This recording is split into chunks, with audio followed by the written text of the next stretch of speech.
Este es un mensaje más de Iglesia Logos. Síguenos en Facebook, YouTube e Instagram como iglesia.logos o visítanos en nuestros servicios domingos 11:30 de la mañana y miércoles 7:30 de la tarde. Estamos en Avenida Sanders y Eje Vial Juan Gabriel, en Ciudad Juárez, Chihuahua. Iglesia Logos, creados para alabanza de su gloria.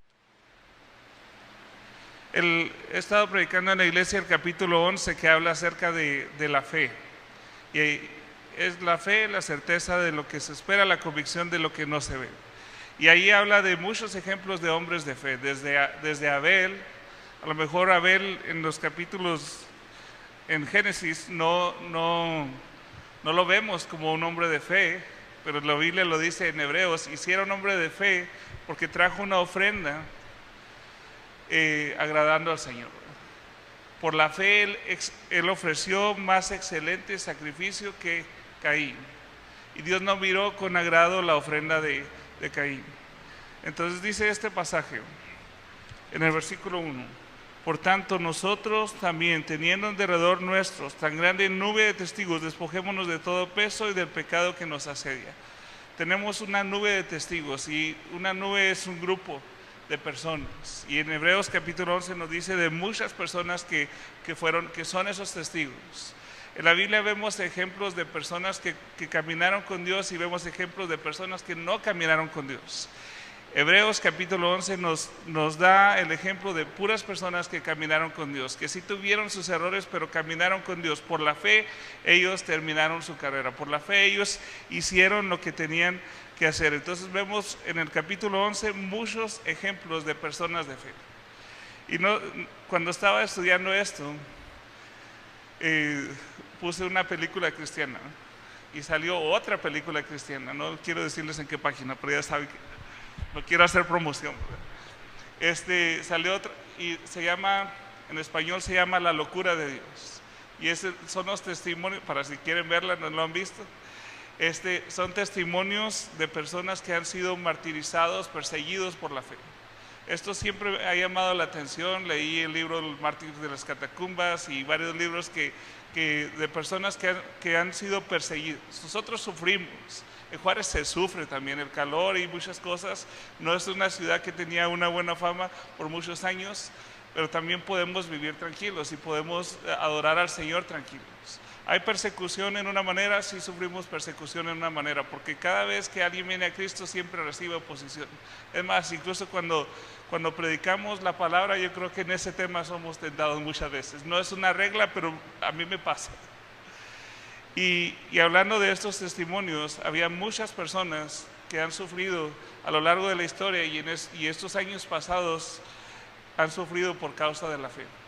4 hombres se reunieron a tomar la comunión en un país, con un pastor de fuera y un pastor estadounidense, y a las 2 semanas los mataron por causa de reunirse un poco de tiempo a estudiar la Biblia, a tomar la cena del Señor, y luego murieron por causa de la fe 2 semanas después.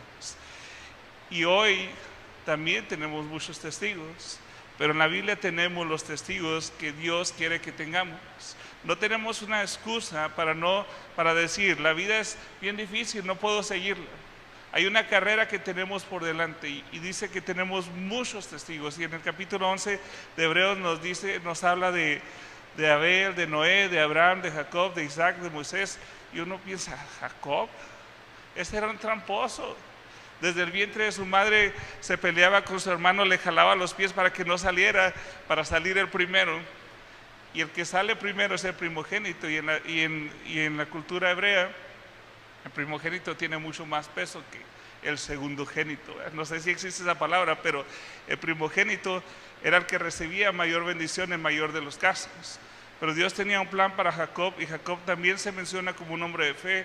Isaac, Moisés, y da otros ejemplos en el capítulo 11 de personas de fe. Y no tenemos excusa para decir no se puede correr la carrera, porque tenemos muchos testigos. Y hoy en día también hay muchas personas que también han sufrido por la fe, pastores conocidos y pastores no conocidos, cristianos conocidos y cristianos no conocidos, que por causa de creer en Dios vamos a ser probados cada cristiano que quiere, dice, si alguno quiere vivir piadosamente, padecerá persecución. De una manera u otra la persecución va a llegarnos. Y no vengo a asustarlos ni a desanimarlos, todo lo contrario. Un hermano le dijo en ese documental que vi, le dijo: oye, ustedes tienen historias increíbles como Daniel en el foso de los leones y tienen estas historias tan increíbles, ¿por qué no las cuentan? ¿Por qué no escriben libros? Y él le dice: ¿tú ves dónde sale el sol? Sí. ¿Y todos los días sale por donde mismo? Sí. ¿Qué tal si te dijera: hoy salió el sol por aquí? Pues no, dice, no tiene nada impresionante, todos los días sale el sol. Dice: pues para nosotros es normal. Nuestros abuelos sufrieron persecución, nuestros padres sufrieron persecución, nosotros sufrimos persecución, nuestros hijos sufrirán persecución. Y aunque vivimos en un país con diferente contexto en cuanto a la persecución, de una manera u otra la fe se sufre. Y tal vez un día venga más y más y más y más. Si viene o no viene, la confianza en Dios es nuestro tema. Es nuestro asunto. No se trata si sufres persecución o no, se trata de si crees en aquel que no ves. Se trata de que si sigues, incluso en los momentos más difíciles de nuestra vida, muchas veces hasta dudamos de que el Señor va a ayudarnos otra vez.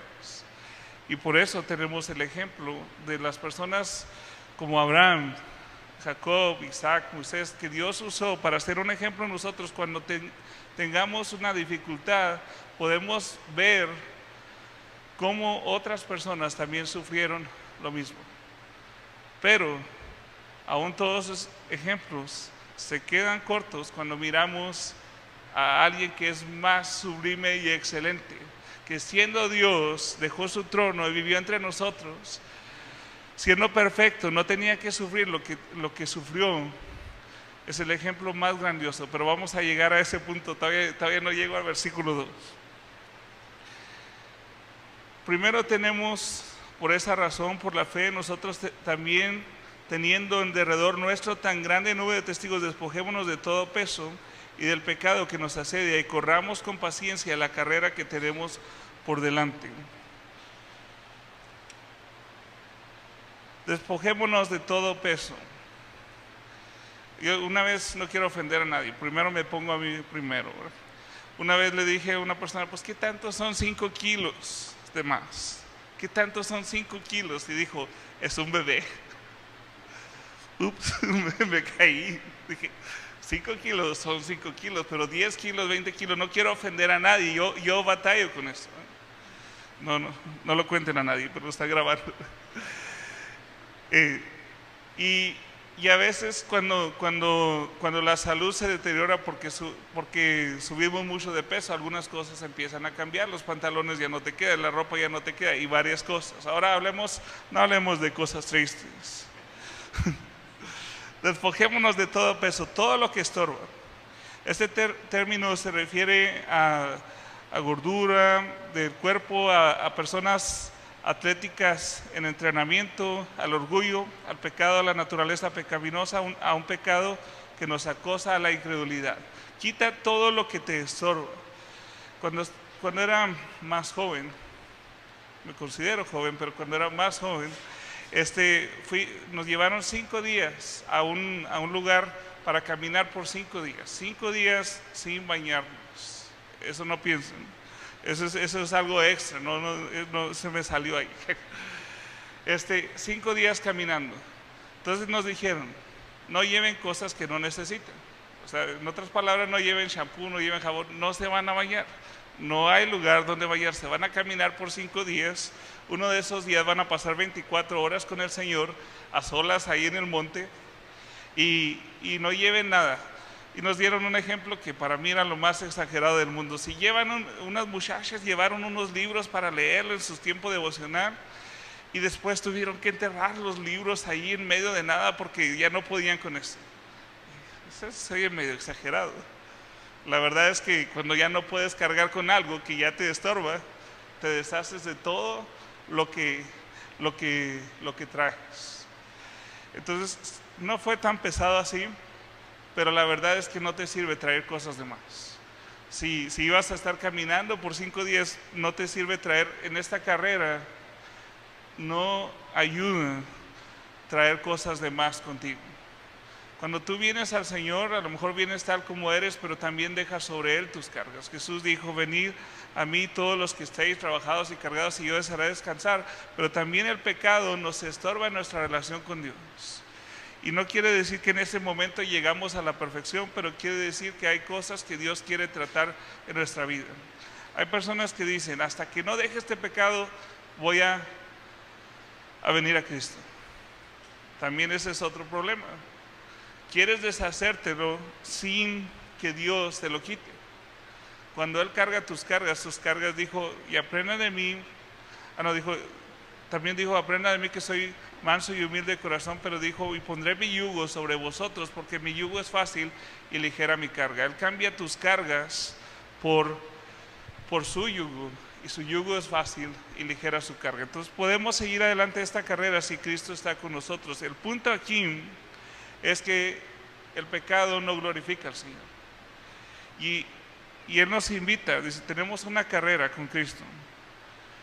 Entonces, despójate de lo que no te sirve. Todo lo que apesta, déjalo a un lado para que puedas seguir al Señor. Ahora, muchos esperan que su vida cambie radicalmente para venir al Señor, y no está diciendo eso. Pero cuando tú vienes, Él te va a hacer saber qué cosas no le glorifiquen y qué cosas no combinan con Él, y Él va a ir cambiando nuestro carácter. No quiere decir que no pecamos, seguimos pecando. Pero cuando tú vienes a Él puede cambiarnos. Dice, y corramos con paciencia la carrera que tenemos por delante. Entonces, ¿qué concepto tenemos en nuestra cultura de que corremos con paciencia? Pues vemos una tortuga, ¿no? Va muy lento. Y la verdad que no, la paciencia significa perseverancia. Viene de la palabra griega agonía. Corramos con agonía hasta el cansancio, persistamos aunque nuestras fuerzas nos digan que no podemos. Demos hasta el último gramo de nosotros, claro, confiando en Dios, porque corremos el riesgo de hacerlo en nuestras fuerzas. Con paciencia la carrera que tenemos por delante. Y llega el punto más interesante aquí, que tenemos todos los que estamos caminando con Dios, tenemos una carrera por delante. ¿Cuánto tiempo nos queda de vida? No sé. Si supiera sería algo malo. Dios no nos lo ha revelado. ¿Cuánto tiempo? No sé, pero mientras estás aquí en esta tierra tienes una carrera por delante. No estamos hablando ya del pasado, hablamos del presente. Tenemos una carrera por delante, la cual debemos correrla con paciencia, despojándonos de aquellas cosas que estorban. Y lo dice el versículo 2.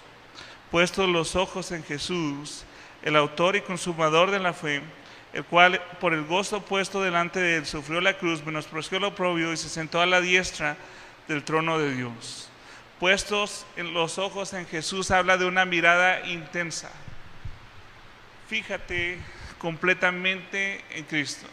Y no estoy hablando de lo que normalmente decimos, no te fijes en las personas. El apóstol Pablo dijo, sean imitadores de mí, como yo imito a Cristo. Entonces no es una excusa para los cristianos para portarnos mal, pero si alguien realmente cumple con los estándares de Dios, es Cristo.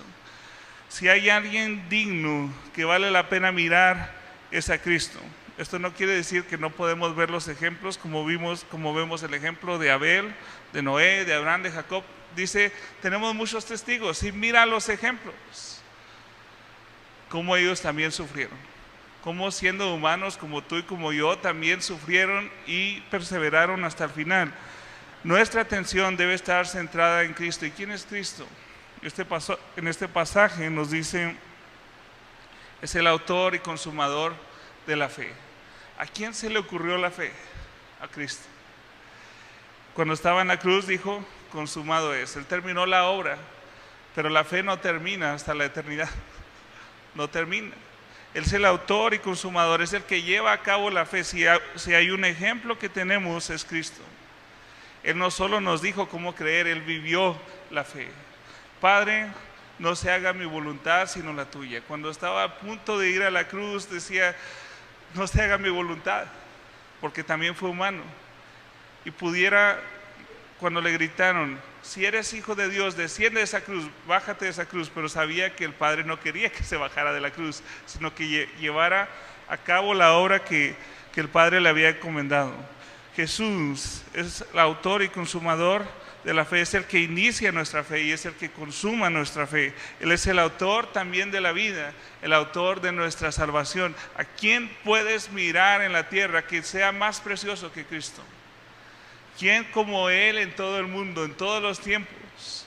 Los seguidores, cuando veían que el movimiento de Jesús estaba aumentando, dijeron, si no es de Dios, se va a desaparecer. Dijeron los líderes religiosos. Y ya pasaron 2000 años y Jesús sigue siendo más popular y más popular, pero más que popularidad, Él sigue cambiando vidas. Él sigue haciendo la obra del Padre. Mira a Cristo para llevar a cabo esta carrera. Todos estos hombres llevaron dificultades. A Abel le costó la muerte. Su hermano tuvo celos de la ofrenda que Abel ofreció y lo llevó a la muerte. Noé fue pregonero de justicia y nosotros suponemos que mucha gente se burló de él. Abraham dejó su tierra y su parentela buscando una ciudad la cual no tiene fundamentos humanos. Todos estos hombres esperaban una ciudadanía de la cual no hay regreso. Estaban mirando hacia adelante. Jesús todavía no había venido, pero ellos miraban a Cristo. ¿Y cómo supieron de Cristo? Bueno, era el Mesías prometido. Tal vez no lo conocieron en persona, ni nosotros lo conocemos en persona, pero nosotros vemos atrás a la obra que Él realizó, y ellos miraban hacia adelante, pero también al mismo tiempo miramos hacia adelante. Jesús tenía bien determinado lo que Él quería hacer. Dice, ¿qué es lo que tenía enfrente de Él? El gozo puesto delante de Él. Sufrió la cruz, menospreciando lo oprobio, y se sentó a la diestra del trono de Dios. ¿Qué sufrió Jesús para llevar a cabo esta carrera? La cruz, la humillación. Le pusieron una corona de espinas, se rieron de Él, lo quisieron matar muchas veces, se tuvo que escabullir de ellos muchas veces. En su propia tierra no lo querían.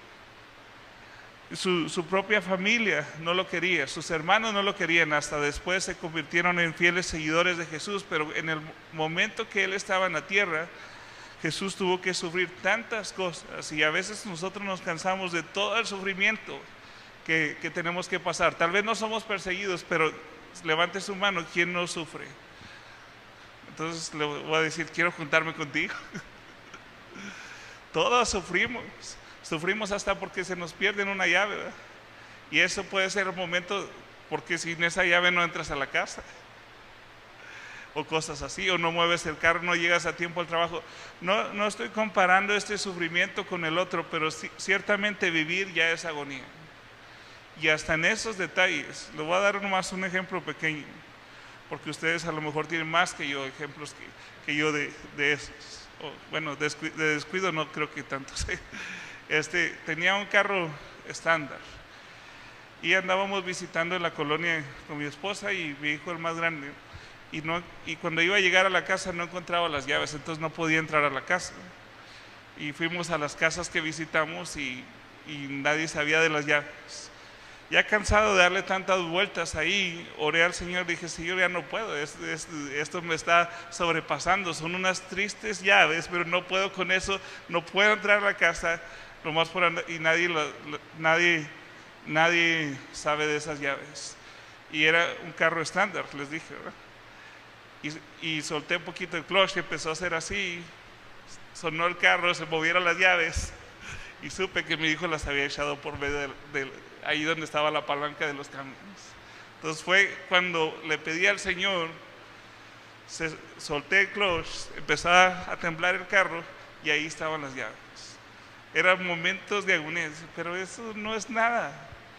Desde eso hasta muchas cosas más sufrimos y tenemos que depender de Dios. En el momento en que dejamos de depender de Dios por las cosas pequeñas, incluso nos hacemos dependientes de nosotros mismos y dejamos de mirar al autor y consumador de la fe. Hasta las cosas más pequeñas tienes que poner tu mirada intensamente en Cristo, porque Él tiene cuidado de aún los detalles más mínimos de nuestra vida. Esto no quiere decir que no seamos responsables, pero esto quiere decir que Él es Dios y que Él es soberano y que Él está en control de todas las cosas. Y dice, considerad a aquel que sufrió tal contradicción de pecadores contra sí mismo, para que vuestro ánimo no se canse hasta desmayar. Considera a Cristo. Es el autor de la vida. ¿Por qué experimentó la cruz y sufrió? ¿Qué necesidad tenía Cristo de morir? Más que hacer la voluntad del Padre para salvarnos. Dice, para que, en el versículo 3, para que vuestro ánimo no se canse hasta desmayar. Él sufrió para que tú no tengas que sufrir muchas de las cosas que sufrimos. Porque cuando estás en la agonía, Cristo está también ahí. El que experimentó todo eso sabe cómo levantar tu ánimo, sabe cómo darte fuerzas nuevamente, sabe cómo puedes correr esta carrera, porque cuando tus fuerzas te dicen que ya no puedes, Cristo está ahí. Él sufrió para que ustedes y yo no corramos solos esta carrera, sino que sepamos que alguien está con nosotros. Cuando todos te dejen, cuando parece que estás solo, Cristo está ahí. Y cuando también a lo mejor tienes a otras personas a tu lado, pero no pueden ayudarte, Cristo sí puede ayudarte. Porque aún no habéis resistido hasta la sangre combatiendo contra el pecado, y habéis ya olvidado la exhortación de como hijos os dirige diciendo, pero dice, porque aún no habéis resistido hasta la sangre. ¿Cuántos de ustedes pensarían? Esta es una pregunta que nomás la contestas dentro de ti, ¿verdad? ¿Cuántos de ustedes piensan que ya han sufrido lo suficiente? Pues cuando estamos en el hospital o cuando tienes un familiar enfermo, y no quiero tocar áreas sensibles, pero una vez yo hablé del libro de Job en un estudio bíblico, y una persona se levantó, hermano, usted no tiene ni idea de lo que es tener a una esposa enferma con cáncer y lidiarla por 3 años y dejar el trabajo y perder todo y esto y esto. Dije, no, yo no tengo ni idea. Yo estaba hablando de mis pequeñas piedritas en los riñones. O sea, eso es doloroso. Y tú piensas que es duro en ese momento. Cuando estás en el momento piensas que no hay otra cosa que pudiera resistir, y luego te levantas otro día y ahí estás bien otra vez porque Cristo te ha levantado. Dios te da fuerza otra vez. Pero dice, pero aún todavía no habéis resistido hasta la sangre. ¿Cuántos de ustedes han sido golpeados por causa de Cristo? Yo creo que a lo mejor todavía nos falta mucho sufrimiento, y no lo estoy advirtiendo que tienes que pasarlo. Dios quiera y no lo tengas que pasar, pero en este mundo tendréis aflicción. La aflicción no es una cosa que puedes quitar de tu vida. Los problemas no es algo que vamos a eliminar. No vienen con la vida, vienen como consecuencia de un mundo caído, vienen como consecuencia de nuestras propias decisiones, pero no todo. Y Dios lo manda y también nos prueba, y hay que agarrar la prueba y tomarla y dejar que Dios nos enseñe.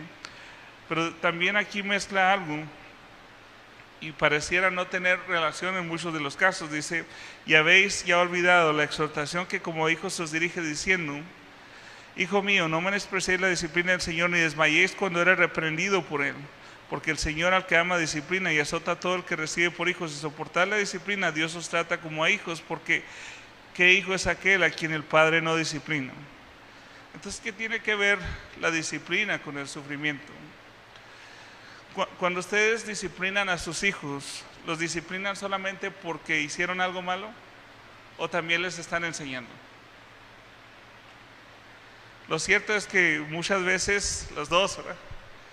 Tú le estás enseñando a tu hijo, lo estás disciplinando. Levántate todos los días, alza la cama todos los días. Eso no es un castigo, eso no es disciplina. Pues para ellos sí lo es, o para algunos lo es. Lo cierto es que tenemos que enseñar también. Y en el momento cuando, por ejemplo, tú sabes que si tu hijo anda jugando ahí se va a caer, un niño chiquito, voy a decir, y le dices, no hagas esto porque te vas a caer. Y al último lo dejas y se cae y lo dejas para que aprenda. Dios, al que ama, disciplina. Si nosotros somos hijos de Dios, muchas veces la disciplina no viene solo porque hicimos algo malo, sino porque tenemos que aprender a hacer lo bueno. No es solo correctiva, sino también es enseñanza lo que Dios nos está dando. Entonces, si hay disciplina que viene por el pecado, si vemos en Corintios, algunos abusaban de la cena del Señor y murieron. Si vemos en Santiago, algunos estaban enfermos por pecado. Y sí existe la enfermedad por pecado, y sí existe la disciplina del Señor por cosas que no hacemos bien, pero también existe la corrección del Señor que quiere que andemos bien. Dice, nuestros padres hacían lo mejor que podían. A lo mejor no había una escuela para padres en esos entonces, y ahorita también muchos estamos aprendiendo a ser padres sin tener una escuela para padres. Tomamos un curso de alguien que le ha funcionado, o alguien muy bíblico, y nos enseña cómo ser padres. Tenemos que llegarle al corazón de nuestros hijos, y ya estamos bien emocionados con la enseñanza bíblica de que el problema es el corazón y tenemos que tratar con su corazón. ¿Y cómo se hace eso? Nosotros nos equivocamos al corregir a nuestros hijos, al enseñar a nuestros hijos, y aún así todavía por su gracia Dios permite que los sigamos educando. Pero Dios nunca se equivoca en la disciplina. Y si tú haces algo malo, estás en un pecado constante y tú eres un hijo de Dios, tenlo por seguro que te va a corregir. Dios no te va a dejar sin disciplina si realmente te ha comprado por su sangre. Entonces, ¿qué tiene que ver la carrera? Es que muchas veces nos vamos a equivocar y también vamos a pecar y también vamos a fallarle al Señor. Pero también esto es una muestra de su gran amor para con nosotros. No te desesperes cuando el Señor te está corrigiendo. Señor, quisiera correr ya y hacer mil cosas para ti, pero me tienes sentada aquí. ¿Y qué va a hacer después de eso? No sabes. ¿Y qué está haciendo contigo? No sabes. Porque ignoramos la obra de Dios muchas veces. Pero si te está disciplinando es porque te ama. Si te está enseñando es porque quiere que hagas lo correcto. ¿O quién de ustedes que tiene hijos no quisiera enseñarle lo mejor a su hijo? Queremos lo mejor para nuestros hijos. Ahora que somos creyentes, pues es Cristo. Es Cristo lo mejor para nuestros hijos. Muchos se van buscando el sueño americano y pierden a sus hijos. Van buscando otras cosas primero, y no estoy diciendo que está mal buscar una economía, pero cuando pierdes tu mirada de Cristo, también ahí vienen las consecuencias. Muchos pensarían, yo quiero una carrera para mis hijos, para que ellos sobresalgan, y es bueno, excelente. Pero ¿dónde está Cristo en ese pensamiento? Ese pensamiento va de acorde a Cristo. ¿Se puede? Sí se puede. Pero tienes que empujarlo a que mire a Cristo. ¿Quieres enseñarle algo a tus hijos? Nuestros hijos no nacieron cristianos. No nacieron con Cristo en el corazón. Eso es una mentira. Yo nací con una cristiana, pues yo no sabía que las cunas eran cristianas. No nacen con Cristo. Nacen bajo una naturaleza pecaminosa. Y tienen la ventaja de que si la gracia de Dios las alcanza por ver el testimonio y escuchar la palabra, el Evangelio penetra en su vida, puede transformarlos completamente y nacen de nuevo y son seguidores de Jesús, si esto pasa. Pero muchas veces, incluso hijos de pastores o pastores han reconocido que no conocían el Evangelio, porque estar en la iglesia no te hace creyente. Entonces, ¿qué necesitan nuestros hijos? El Evangelio, primero. Y luego ya corregirlos. También nosotros, si somos hijos, tuvimos que pasar por el Evangelio y luego y ahora sí podemos crecer. A veces nos desesperamos con ciertas personas, es que no entiende. Como pastor lo digo, ¿cuándo va a madurar? Bueno, la primera cosa, ha conocido a Jesús, ha nacido de nuevo. ¿Qué ha hecho con el Hijo de Dios? Ha recibido a Cristo como su Señor y Salvador. Entonces puede empezar a crecer en la vida cristiana. Luego dice, entonces si Dios te ama, dice, el versículo 9, ¿por qué no obedeceremos mucho mejor al Padre de los Espíritus y viviremos? Si obedecemos a nuestros padres, si nos corregían, cuando le das disciplina a tu hijo, una nalgadita, una pequeña disciplina, ya no te quiero. Es que yo estaba hablando de niños chiquitos porque esta es mi experiencia. O hijos grandes, no, ya no lo quiero, usted no me quiere, por eso me hace hacer esas cosas. Pero al siguiente día te quiere y te da un abrazo. Los niños a los 5 minutos o a los 20 o no sé si hay una regla para eso, pero cada niño es diferente. Algunos están así, ¿no? Hasta que arreglas el asunto y ya te perdonan y todo eso. Si los papás se equivocan, dice aquí, aún así los amamos y los obedecemos, ¿cuánto no amaremos al Padre de los Espíritus y viviremos? ¿Por qué debemos apreciar la disciplina del Señor? Porque la única intención que Dios tiene es que le amemos más. Es que entendamos que sin Él no podemos. Él nos disciplina porque nos ama. No todos tienen que pasar por una disciplina correctiva, pero sí tenemos que pasar todos por una enseñanza. Porque no nacimos en Cristo sabiendo todo. Porque no somos perfectos. Porque fallamos una y otra vez al Señor. Y ya no voy a durar mucho, pero dice, y aquellos ciertamente que por pocos días nos disciplinaban como a ellos les parecía, pero para lo que nos es provechoso, para que participemos de su santidad. Es verdad que ninguna disciplina al presente parece ser causa de gozo, sino de tristeza, pero después da fruto apacible de justicia a los que en ella han sido ejercitados. Entonces nos disciplinamos en Cristo, tomamos su disciplina y a nadie le gusta que lo regañen. Cada vez que alguien me dice, pastor, quiero hablar con usted, dije, ay, no sé qué me pasa. Eso de quiero hablar con usted, y a veces yo asusto a las personas, digo, quiero hablar contigo. ¿Qué hice? Porque aquí, si esas palabritas me causan un poco de miedo momentáneo. ¿A quién le gusta ser disciplinado o corregido? ¿A quién le gusta que le llamen la atención? Te van a regañar, no quiero ir. Yo no hice nada. ¿A quién le gusta que lo corrijan? Ninguna disciplina es el presente causa de gozo. Ningún regaño es causa de gozo.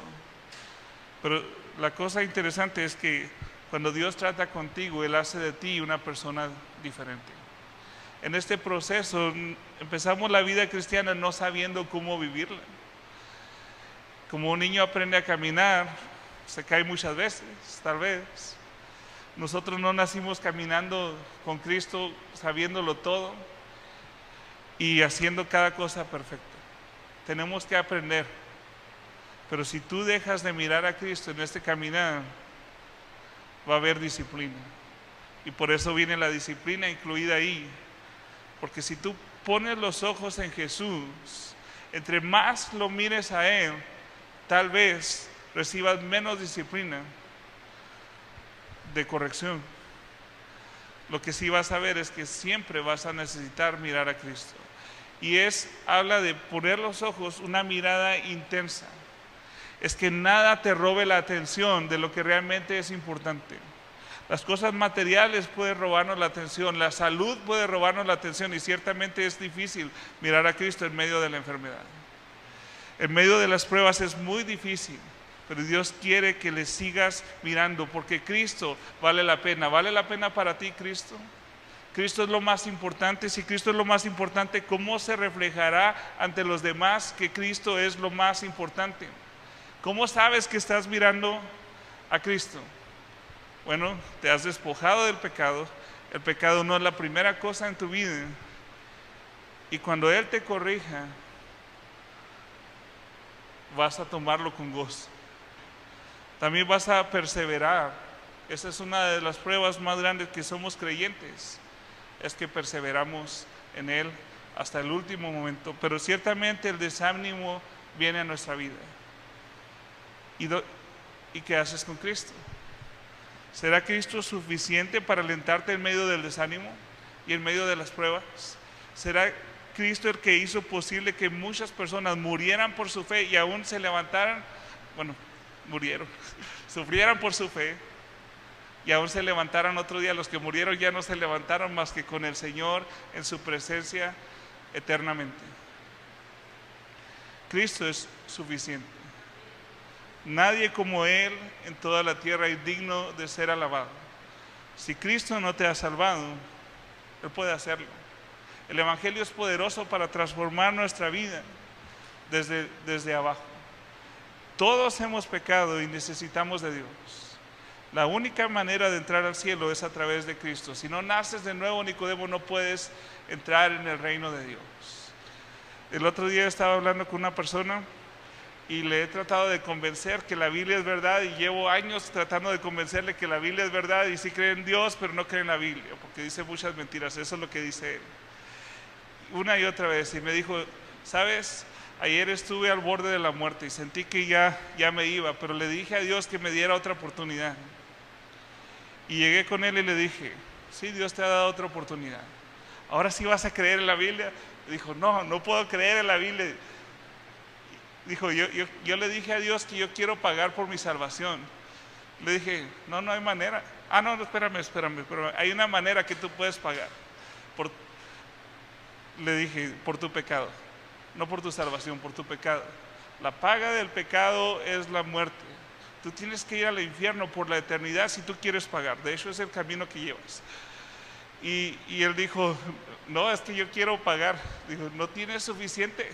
No te va a alcanzar, nunca vas a lograr salvarte por ti mismo. Si tú quieres pagar por el pecado, es la muerte. Solo hay ese camino. Dije, nomás tienes una opción. Tienes que nacer de nuevo. ¿Te acuerdas de ese pasaje en la Biblia? Dijo, sí me acuerdo. Y me dijo, ¿sabes qué? Después vienes para que me expliques cómo puedo nacer de nuevo. No sé qué ha pasado con él, pero si Dios me da otra oportunidad, quiero ir a explicarle cómo puede nacer de nuevo. Pero se la ha pasado toda la vida rechazando al Hijo de Dios.